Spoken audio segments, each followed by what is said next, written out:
Hello. Hi there. Well, I want to introduce myself. My first name is Samantha. I'm coming to you live from Houston, Texas. Well, this is an educational video to let the folks know, the younger people know, uh, you know, for educational purposes, I'm a 53-year-old um, Hispanic, male to female, post-op transgender. I had my surgery in 1992. I began transitioning in 1984. I, and so that's that for the record, because I know a lot of y'all are very clever and smart, etc.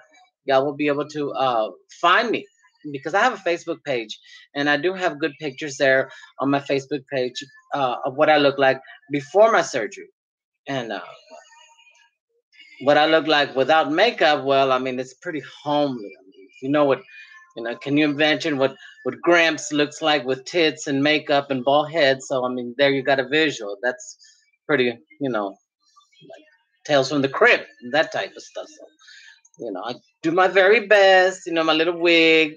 I found it on sale over here at the clearance rack from at the dollar store. From the Halloween crapple. Well, I mean, it was on sale, and I found it, and I needed a good little wig, so I did what I could with it, and well, whatever. I ran it through the washing machine and shook it out to dry, and then put some pin curls on it, and used the Downy fabric softener. It's a synthetic wig, so that's something. I mean, what do you expect? Here in Houston and 77023. I don't live in the gay district over there in Montrose. No, it's pretty pricey over there. Them apartments are very high end. Honey, them queens, they got money, baby. And then on top of that, I got stuck over here in the where I grew up and in this little neighborhood. So, oh well, I mean, it's okay. I mean, it's shelter. I live by myself. So where do I begin? Where do I begin? Well, I guess you could say I as a kid, I was always throwing fits of rage, jumping in the toilet, stamping my feet. You get me drunk enough, I'll stamp my feet in a bad way. And then when I was an altar boy, I mean, oh, that was quite a mess. I mean, you couldn't get me out of that little cassock. I was all the time spinning around, and I was always messing up on ringing the bells. Whenever they'd consecrate the host, I would make a mess of it and giggling and laughing, and I couldn't sit still in front of the audience. The congregation, the parish, whatever. Poor father had a time with me. And they stuck me over here on a day retreat over here at the St. Mary's Catholic Seminary on Memorial Drive. Of course, I laughed and giggled as usual. I still laugh and giggle a lot. Doesn't take much. Gee whiz, I mean, rub a little holy oil on me, I really get to going. And well, so I went to elementary school down the street here, and so back in 1970, 72, 71. They made me lick a bar soap until I learned how to speak English. They had a heyday giving me corporal punishment.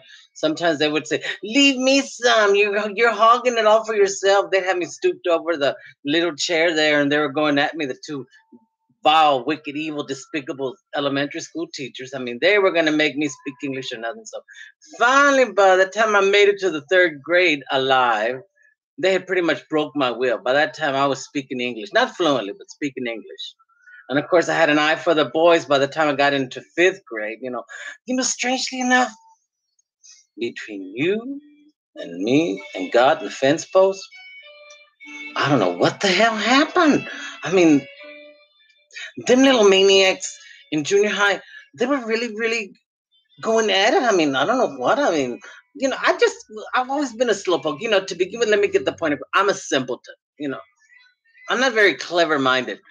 And so, I mean, you kind of takes me forever to connect the dots and do the arithmetic. I don't know. I've always been that way.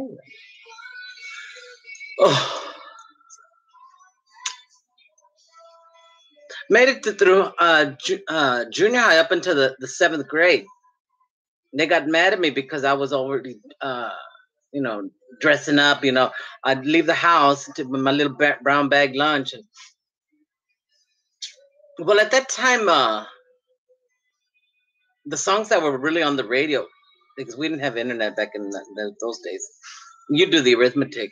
So I was born in 64. I was in junior high, what, about 76, 77, somewhere around there. So them songs like, I remember Diana Ross with her I'm Coming Out. Oh, that was the rage. Everybody and their grandmother was playing that one. I'm Coming Out. Boy, did I ever.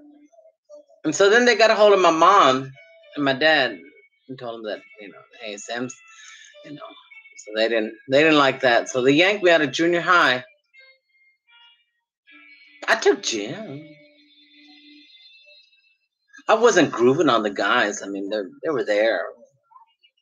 I don't know. I mean, I was really dingy. I mean, as you can tell, I'm a blonde, but I guess it kind of goes hand in foot, so to speak. I mean, I just didn't. I was always into shows and theatrics and wigs and fun stuff, good stuff, campy stuff, the kind of stuff that really goes hand in foot with, showbiz, flair. They were too busy grooving on each other, the little boys and girls. I mean, I don't know what the hell they were doing. I mean, they had the little smoke area back in junior high. And then they had a hallway that they would kiss and hug and paw up each other. So that was quaint. They smoked some reefer back then too. So, I mean, I got a hold of some of that. That was pretty funny. And always gave me the giggles. They made me shut up because I wouldn't stop laughing. I was busy looking at, nice people, elegant women, Pat Nixon, those types, Betty Ford. She always had a good flair, Miss Betty Ford. And see, now those were real classy, sophisticated first ladies. Pat Nixon, to say the least, Betty Ford. Yep, those are good stars. I never was. I like Charlie's Angels. That was Angie Dickinson. Oh boy, did I like that one. Policewoman. She, that was good. Yeah, my Angie Dickinson legs. That's where my mind was at back in them days. I mean, those are this kind of starlets. Julie London. Oh, sophisticated and always smoking cigarettes. I was smoking cigarettes, mind you. That's why I'm probably with this moon pie face. Yeah, I used to smoke cigarettes. I thought it was, and then the brand of smoke because they market it, and they got me hook, line, and sinker. You've come a long ways, baby. And so then Benson Hedges. So I acquired a taste for nicotine. Smoking cigarettes. Yanked me out of junior high. Then they stuck me in San Marcos over here at what's it called? Gary Job Corps. I was the only. Well, I wasn't the only kid there, but I mean, a lot of the kids I got there with a Foot Locker full of goodies. What I mean by that, all my personal possessions. Ralph Lauren luggage, Laurent, Laurent, whatever, And then some Yves Saint Laurent pieces too. Oh, everybody wanted to be my friend. I had a little 12-inch TV. They made me take they debugged you and all that, and they gave you shots. I don't know. Back in them days, it was the songs that were playing with was Diana Ross, I'm Coming Out. Hammer Time was real big. Vanilla Ice was real big. And the Gap Band. Frida Payne. What other fun groups? The Gap Band. The Whispers, Rock Steady on that was a fun song, Rick James, Super Freak. Oh yeah, Hand and Foot, yeah. You know how that goes.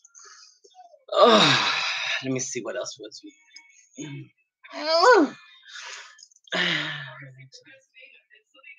So that's kind of like my past, So they stuck me in from junior high into what was it called? Gary Job Corps. And it was fun, to be honest with you. I'll be honest with you, sincerely. They were sweet little kind kids. They were. Nobody raped me or bullied me. On the contrary, they were insistent. Everybody wanted to be my friend. I don't know why. You know, back in them days, it was GQ, you know. Since I couldn't, you know, wear girly clothes, I had to, you know, go with the next time available, which was GQ and them Hammer Time pants. So that was all the rage, if you know what I mean, you know. The kids loved that. And I remember the cologne that was real popular back then was Pierre Cardin. And then that other one, the little squeeze bottle, it was a Halston. I think it was Z14. Now, when I would do my little girly thing, oh, I would splurge. I'd go give me a bottle of Royal Secret by Jermaine Montiel. Oh, yeah.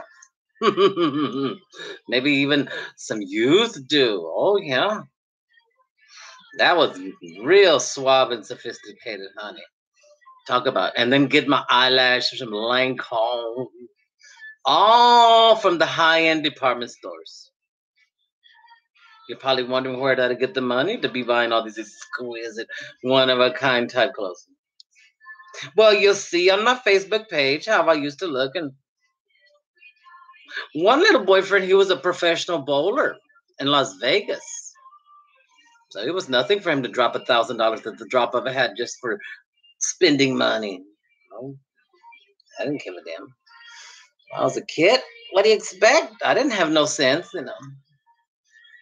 I'd buy me a set of double basket chrome rims for the car, or, you know, Continental kit for the rear end, and, you know, a nice little front grille, you know, customize the car a couple of times. 16 inches, white walls, dolled it up, you know. And if I wasn't doing that, you know, I don't know. I mean, he wasn't that type of professional bowler that'd be lording over me. He was just a friendly little Joe, you know, what nice clean cut white boy. His mama was vice president of one of these banks, local banks around here. So they had spending money. Then they had their little beachfront house and etc. You know me, I didn't mind, you know. That was the end of that. So not back in Job Corps, they taught me some marketable job skills. I learned nursing, but not the kind of nursing where you just sit there and hold their hands and, you know, give them a sympathetic look, and you'd get fat just, you know, sitting on your butt watching the soaps with them, you know. No. I always got stuck with the hard patients. The ones where the big 400 or 500 pounders like I am now, but this one's real big. Well, of course, I was a little wisp of a thing, little willowy hips. I would be doing my nursing duties, bathing the patient inside the bed, like one extremity at a time, you know, et cetera, or putting them on the Hoyer lift, or, you know, just changing their disposable underwear. See, I still do. I have a good, strong stomach for all that, you know, nursing skills. And I'm in good health. I got a good, strong back, you know. If they can tolerate my religiosity, well, and then my little uniforms. I try not to pile on the makeup when I go see my patients, you know. But you know me. It's like, hit me with a laser. What can a girl do? You can take her off the stage, but you can't take the stage away from her. So with that, you know, I'd have my little marketable job skills. I have my little business. I market my job skills, Samantha Villagomez Home Health Aid Ministries. This way I could be flamboyant, you know, with the Jesus pictures and everything, and bang them, crack them over the head with the Holy Bible, the catechism. They go, oh, you're a religious freak. Yes, and then some. Yeah. So you could say I'm a little religious freak and be over there cracking them over the head with the catechism. Why not? Well, so it's my cake. So the way I manage it, I went on ahead and slipped the ministries in there. That way I could come off free. And, when they hire me to do my services, they're going to get one without the other. And they can't get one without the other. So they're going to get stuck with it. The crucifix, the Blessed Virgin Mary, and all that stuff. Like it or not, you're going to get stuck with it, honey. It's my business, and I can market my skills the way I want to. And if you don't like it, find yourself some heathen type gal. See if she's going to have a heart that's going to, see if she's going to whip out the rosary beads and not use them as bin wall balls either. We'll just see about that, honey. This way I have my hook ministries. This way they know they're getting. I'll be singing good, strong Catholic hymns, Immaculate Mary, thy praises we sing. Those types, those fun stuff. And then there's the other favorite of mine. Holy God, we praise thy name. All on earth. That one. That's a good one, too. It's my show. It's my prerogative. So then I had me a little boyfriend, Norwegian, nice clean-cut Norwegian. He was up in Minnesota, Minneapolis. I got there about 1988. 88. We palled around. Minneapolis, they got that little avenue. It's called Hennepin Avenue. Then they got the U of M, University of Minnesota, down the road there. Shoot, I didn't come back to Texas until damn near, 2011? I had the real fur coat. The real fur coat. My 6'2" boyfriend, he made sure I had most kind of second hand, but it was a fakey, but I mean, it was fur, What the hell, I liked it, so kept my sweet butt warm. And then later on in life, I went through a finance company and got the real deal boys and girls. The real McCoy, honey. And Jumbo Jack girl size, honey. Nah, I look like a bear with that one on. I could have got shot with that one. Ooh, boy. I would be on the city bus in Minneapolis wearing that big coat. It was a ranch mink. The kids would go, "Can I please touch your little fur?" I go, "Sure, honey, sure." What the hell? Old star like me, bless him hearts.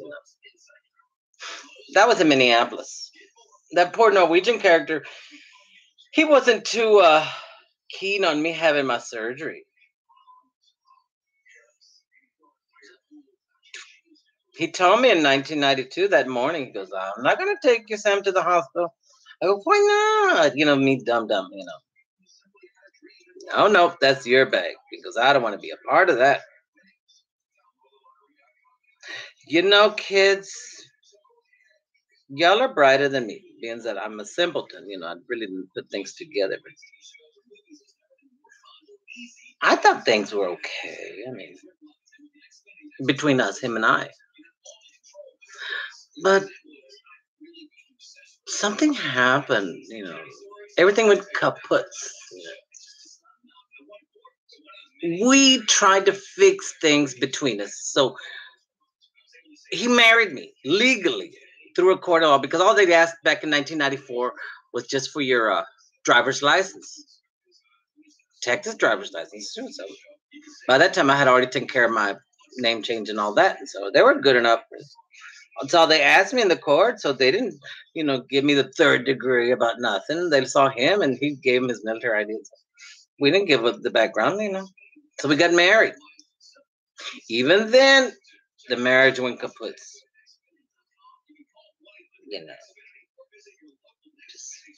I was always rubbing it in the man. I told him, I would, harp and harp and harp, do my best to be a good harpy. Tell him, now, look, you're the papa, I'm the mama. But what the hell kind of mama am I? I can't even conceive. I can't carry a kid, Have a house full of puppies, big whoop. But, I guess I'm not the mama. I wanted to be. From the woman perspective, would have been fun. Carry a kid, his kid, in my make-believe world. I wanted to be a girl so bad.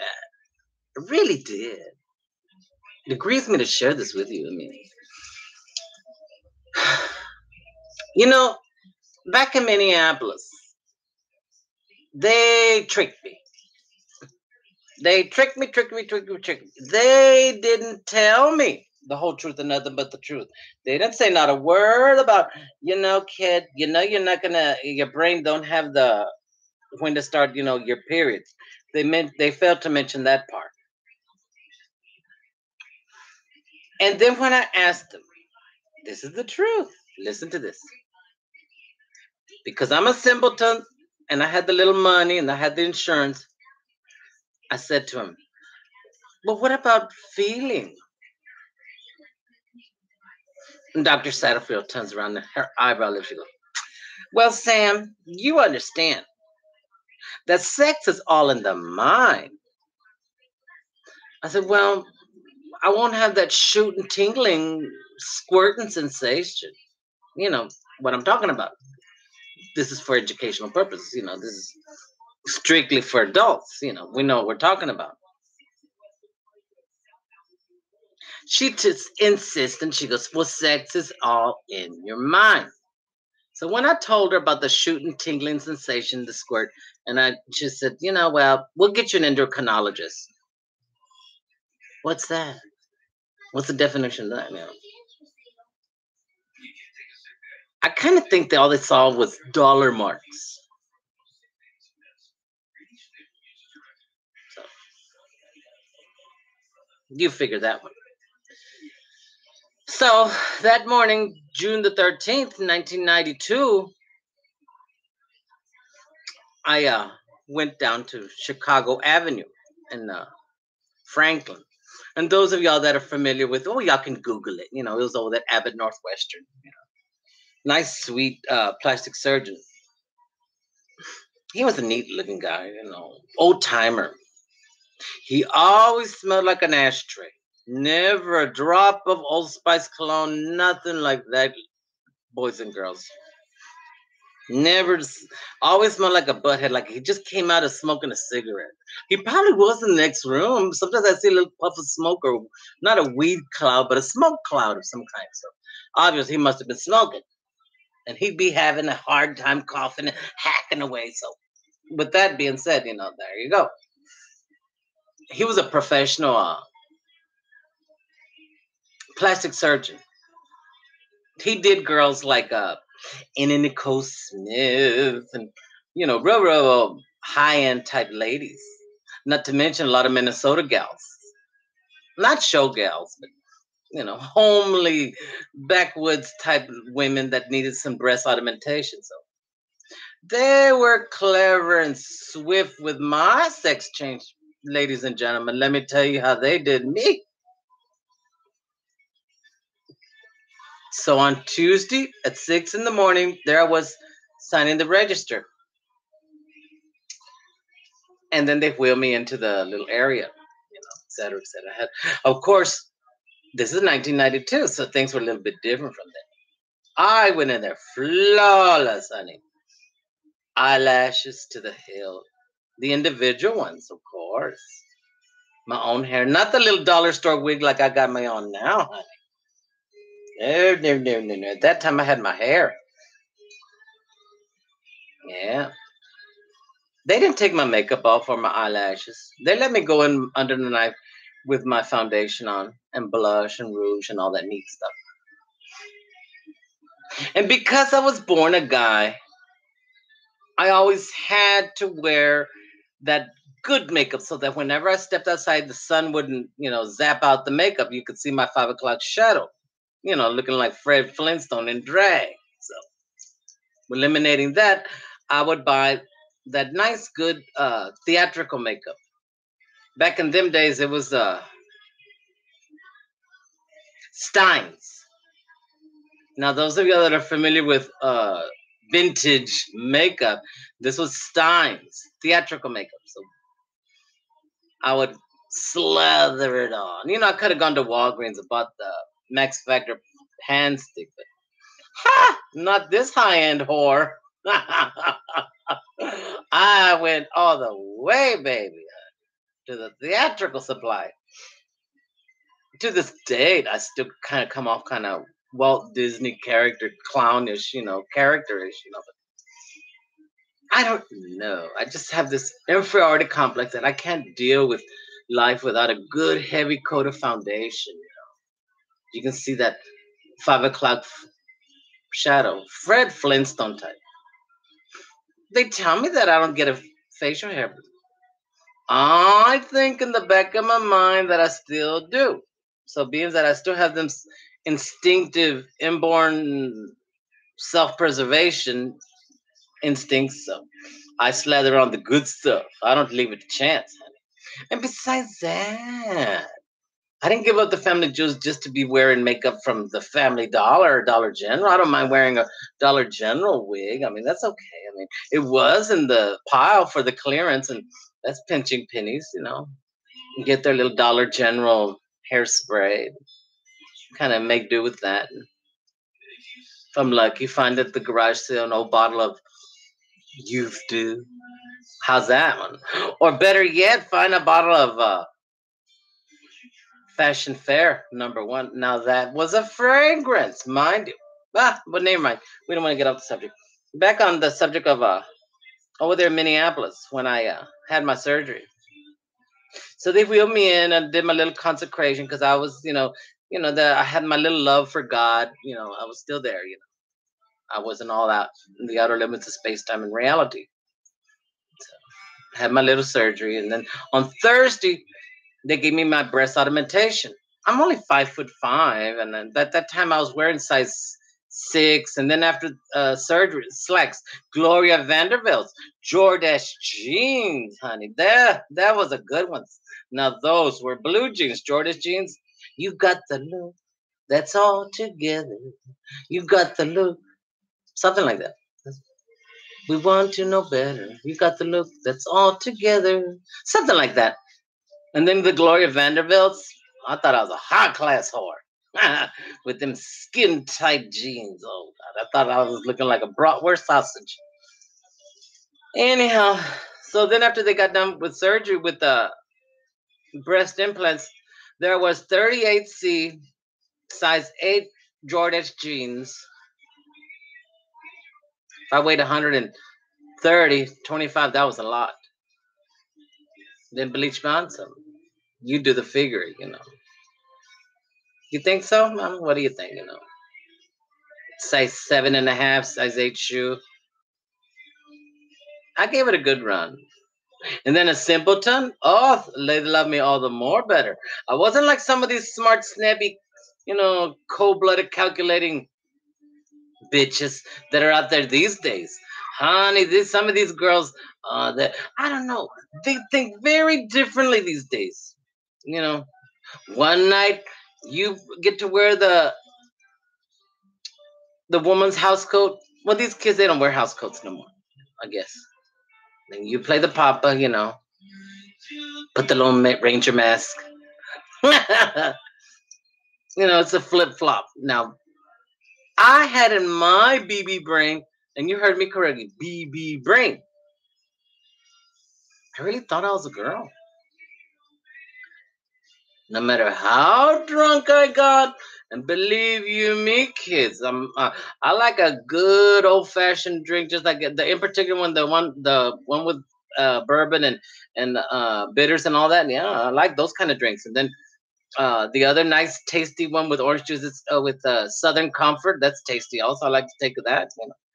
Or some cheap champagne and mix it with orange juice. Those types of fun drinks with some croissants. And then maybe some oysters or some sardines. That's my kick. Or some caviar, if you can get a cheap little jar of caviar. Yum yum with some croissants, French croissants. Anyhow, so that's how they did it.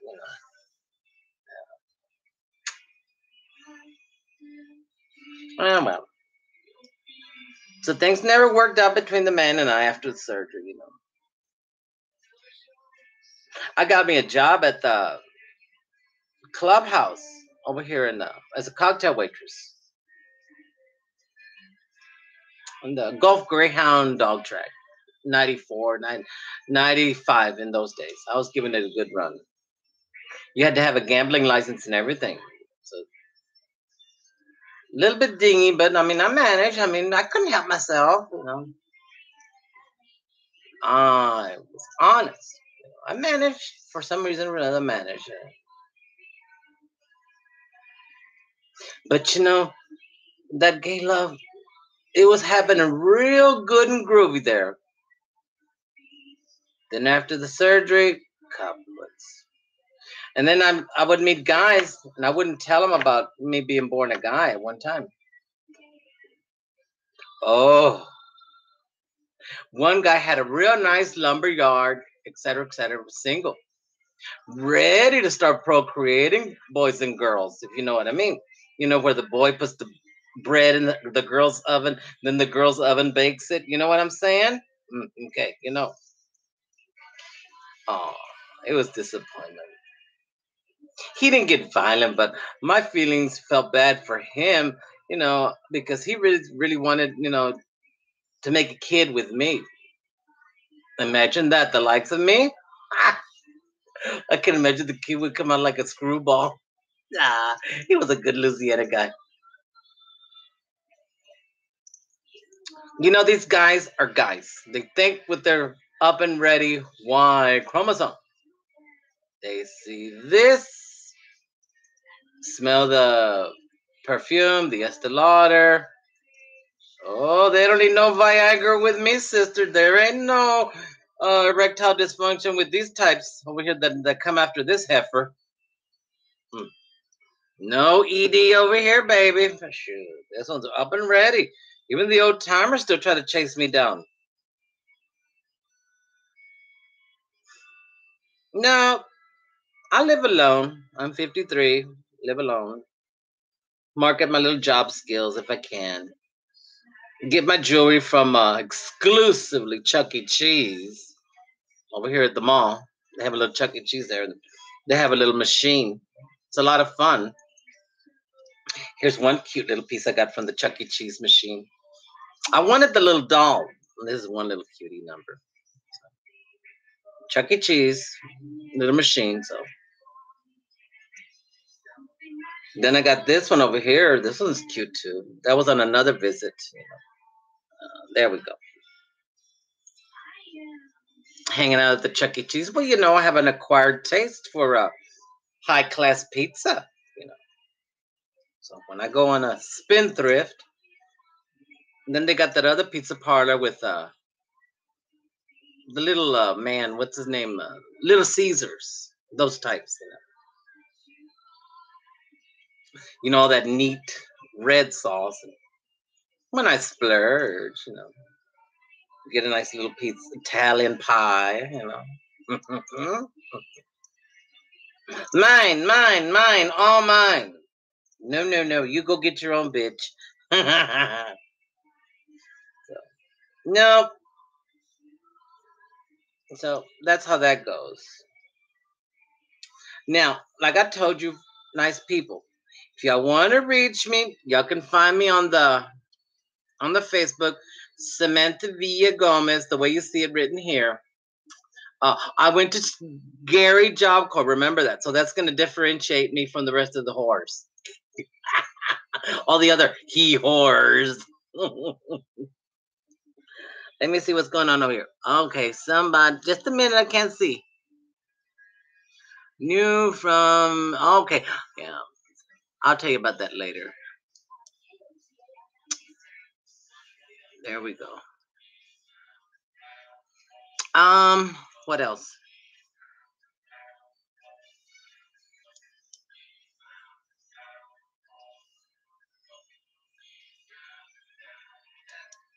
Here we are. Okay, here we go.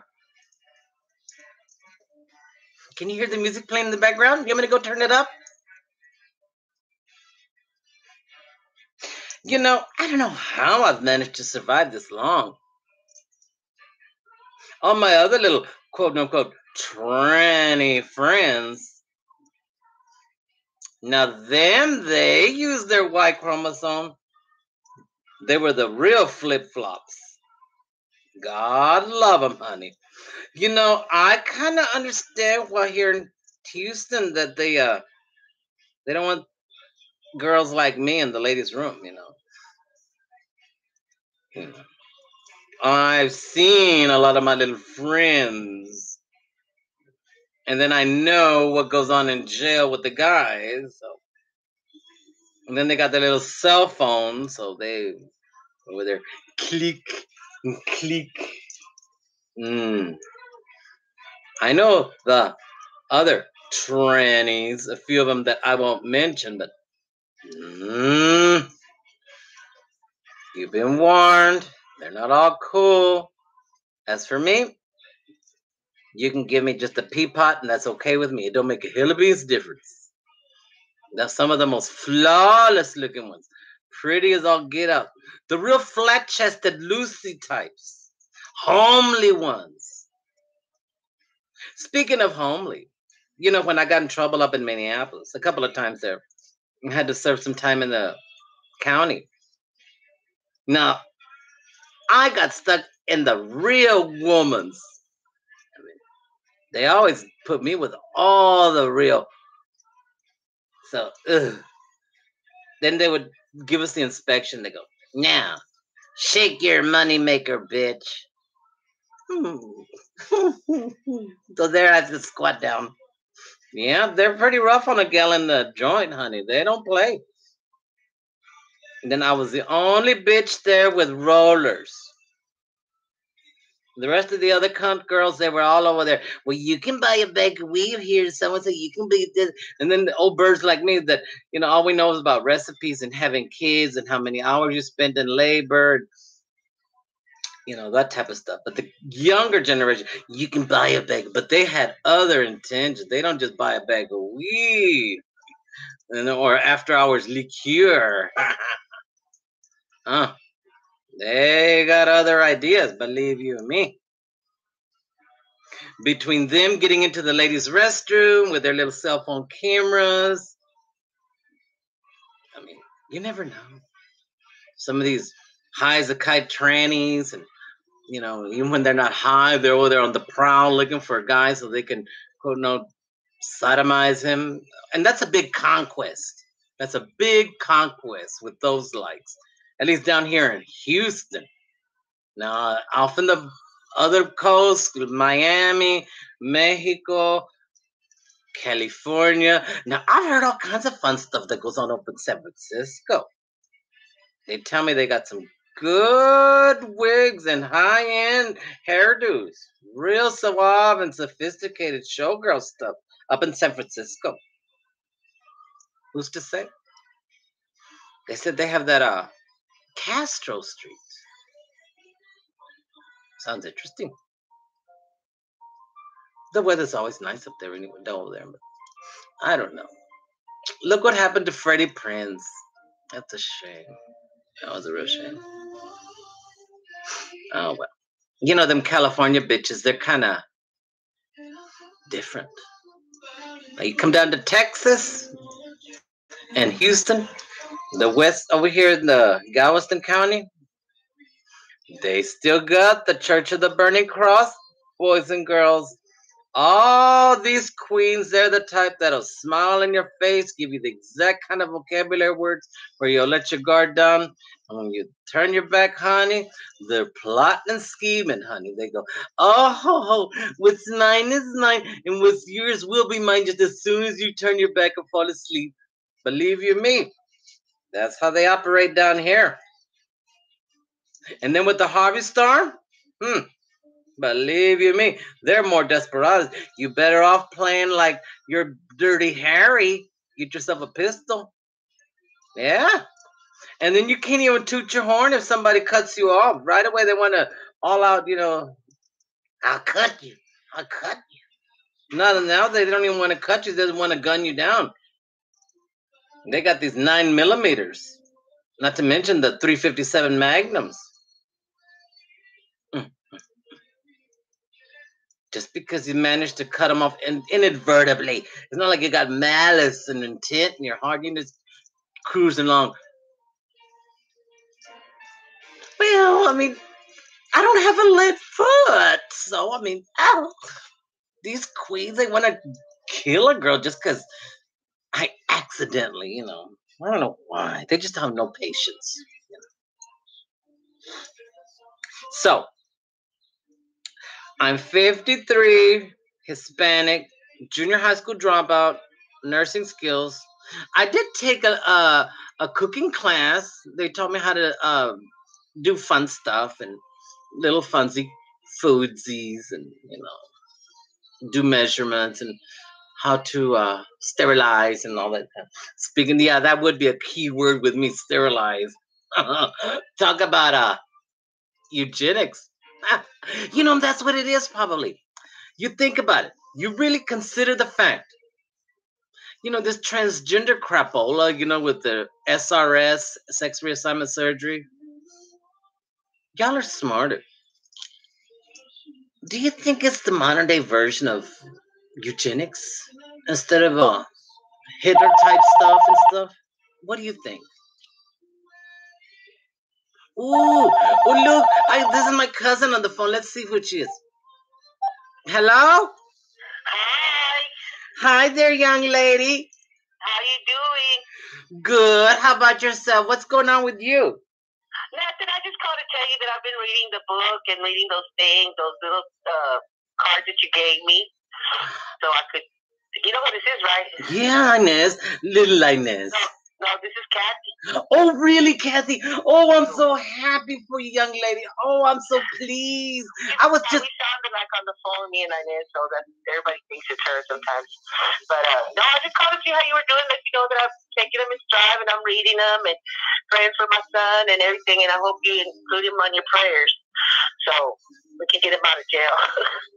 Oiga, Kathy, you're gonna have to get yourself a pair of rosary beads. Do you have them? Yeah, I have some. I have a rosary. A rosary. Oiga, Kathy, well, I gave you the little prayer card, the one that has the Chapel of Divine Mercy on it. Uh-huh. You see it on the back of the little prayer card? It gives you the instructions on how to say the Chapel of Divine Mercy. Yeah. I saw it, but like this weekend, I've been so busy. I haven't even had a minute. I have kids here and stuff, but I am going to say the rosary tonight. Not necessarily. Yeah. But I mean, the Divine Mercy only takes 10, 15 minutes at the most of your time. It's not on and on and on and on. I mean, but the one I really, because your little angel there, being that he got locked up and etc. I was hoping that maybe you could call me and I'll lead, and then you kind of follow and you hold the prayer card and I'll lead. Okay, we can do that. So are you going to be home tonight? Yeah. Okay, well, tonight I'll call you when I get ready, and we can do it. Hopefully I don't have anything going on, because I always have something over, somebody getting coming over or something. And it doesn't matter, Kathy. You're my sister, and I really love you a lot because you always held me tight as kids. It doesn't matter to me, Miss Kathy, if you had a drink or two or you had a 12-pack. It's okay. Yeah. I'll be leading the prayer anyway. You just... It doesn't matter to me. I'll be leading it. You just hold on to the beads while I lead, and you just kind of mumble along and gallop, okay? Okay, I will. It doesn't matter to me. I'll call you later on this evening and let you know, but I'm going to try to do that before I start drinking, okay? Yeah, all right. Okay, I love you, and I'll call you later because these kids are starting to come from the park, and they're going to want something. All right. I already know. Okay, I love you, cuz. I'll talk to you later. Bye-bye. Okay, bye-bye. See there? That's my ministries. I told you, boys and girls. My beloved cousin, they come to me and we sit down and we pray. Of course, we do the Holy Bible thing. And then we're Catholic, above and foremost. So, we do the holy beads, the prayer beads, So that's how that goes. Yep. Yeah. You're probably saying, well, if you go by the Holy Bible and the Ten Commandments, well, anatomically, I am a woman. So there ain't no sense in me trying to dress like a guy no more. So, like I told you earlier, it'll look really pitiful. So I keep my hands to myself. I sleep alone, eat alone, live alone, what they call virtuously. And the other keyword, celibate. I go to church, all decked out the way you see, with my little Chuck E. Cheese jewelry and my little flawless dollar store makeup and my little Family Dollar wig. I do my best. I mean, what can I do? I mean, when you're anatomically there, even though my heart and soul is, now I didn't know about, the bread in the oven and, the little bun. I did, but it just didn't snap. What was I to do? I mean, it was kind of like after the fact. So no, I'm not going to give it up. It's a little bit late in the game. And besides that, I've seen some other pitiful girls. I know a few on my own, boys and girls. I think I'll have more fun like this, living like this, maybe antique-y. Oh, these are for Barbara Bush, being that she kicked the bucket here. God rest her soul. Got the little earrings on to the matching earrings. Oh, you like this ones? What do you think? So I do my little thing over here and with my little ministries, and I still have to dress because I don't have a choice. We got little kids in church, and we got millennials and teenagers. I'd rather look like an antique than something out of Tales from the Crypt. Grandpa with lipstick and tits and bald head. Oh, that would be very disheartening to say the least. So I take it to that extra mile, and believe you me, honey, they may think I'm a little bit quote unquote. What's the key word here, boys and girls? Eccentric, eclectic. There you go. Eclectic. Yeah. But it's better than looking like Gramps with lipstick and bald head and tits. Ah, we don't want that. For the sake of the kids and the millennials and the teenagers, we do our best. Correct? Now, all them other old timers, you know what I want to say. That will say it all. I can't really say what I want to say. I can think of it. God forgive me, but we just don't, they gotta have something to look at, even if it is, kind of cheapy, but doesn't. I think, well, what do you think? What, you want to see the back? What do you think? What do you think? What do you think? Oh, that felt good. Yes, I got them big shoulders. I look like the Incredible Hulk in drag. Oh, there we go. Okay, kids. Well, I hope that y'all are patient with me. Let's see what time it is. You got to know me. You know I'm an old bird. This is what happens. Over there, that they're not too friendly with old timers like me over there on the other end of over there in the gay district, and where all the up and coming, the DACA kids are, and the millennials, oh, they're sweet and kind and very accommodating when it comes to words. As soon as you're on your own, kiddo, and you turn your back. Believe you me, they practically pull out the little bag and they throw up. All this is very nauseating to the most. They're friendly, politically correct, But the fact of the matter is, then the lesbians, it's so sad. They're mean to them. These are nice ladies. A lot of them, they live alone and with cats. Oh, they're sweet and kind. Over there at the adult daycare, and they're sweet and kind. Then the old timers, the old queens that used to go to the bar, they treat the guys, they're friendly to them. They give them a good, strong, stiff mixed drink, but that's the most they get out of them. That's all the dollar mark. Then the old timers, the old lesbians, They're mean to them. They're not friendly. All that high-end property that they put all that money, time, and effort in, thinking that it was always going to be, I'm coming out. Yeah, right. Yeah. They're about ready to give them pennies on the dollar for their property and turn around and rehab it or just knock it all out and then put a $1 million number there. Boy, did they waste their time. The ones that survived the deadly HIV epidemic, believe you me, I guess I'm one of those. Because I just wasn't sexually active enough. Now, if I'd have been really getting into it, probably. But nobody wanted me. They didn't want all this thick, heavy, smelly, perfumey makeup. This is my bag. This is my kink. They don't dig all this hairspray and thick perfume and heavy wafting clouds of Estee Lauder. The men don't like that. They want, some, this is too passe. Something right out of some Louisiana Pentecostal type bitch. Anyhow, you go ahead and have some fun, and you got the real deal. You can do your drag, have fun. Maybe you decide to have kids. You got the option. Okay? Leave yourself options. Just because like the day changes, fashion changes, I thought that this was always going to be in vogue. Who would thought that, the Holy Spirit would change my mind and my heart, and my soul, and my will?